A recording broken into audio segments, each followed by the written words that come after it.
الفتاح السيسي بيتقدم بالعزاء لأسرة المرحوم عبد الرحمن أبو زهرة، لأنه توفى امبارح.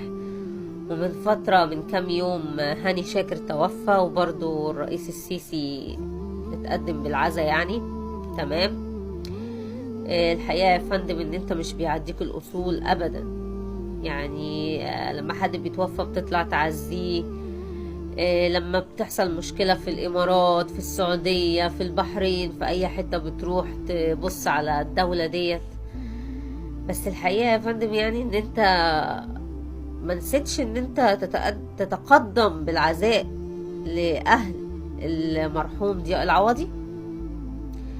والموضوع كده هوس اسكت خالص، يعني حضرتك حتى ما اتكلمتش فيه ولا اي حد من الدولة طلع اتكلم فيه خالص، مع انه رأي عام ونظامه دلوقتي بقى بيتنفذ في امريكا.